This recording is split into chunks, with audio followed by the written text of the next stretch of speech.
arrested yesterday in connection with Fort Wayne's most notorious cold case, appeared in an Allen County courthouse this morning. John Miller is facing preliminary charges connected to the death of 8-year-old April Tinsley in April of 1988. Those charges include murder, child molesting, and criminal confinement. When a judge asked if Miller was aware of the charges, Miller replied yes. The judge granted prosecutors 72 hours to file formal charges.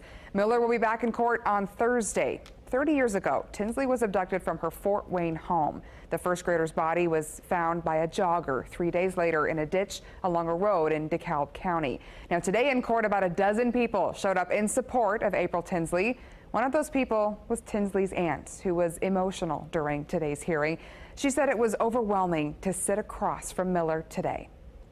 And according to court documents, DNA played a key role in this man's arrest. They say police approached Miller after a DNA technology company working with Fort Wayne police led officers to 2 people, and one of them was Miller. Yeah, after that, police started surveillance on Miller. Chris Darby reports investigators found condoms in Miller's trash and used DNA from those to tie him to Tinsley's case.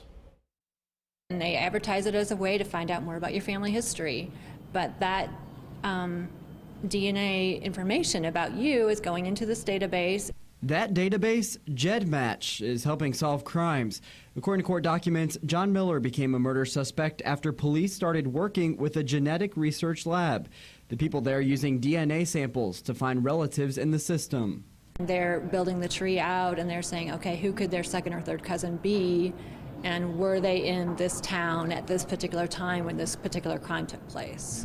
Parabon Nanolab released a profile in 2016 revealing the genetic makeup of the suspect.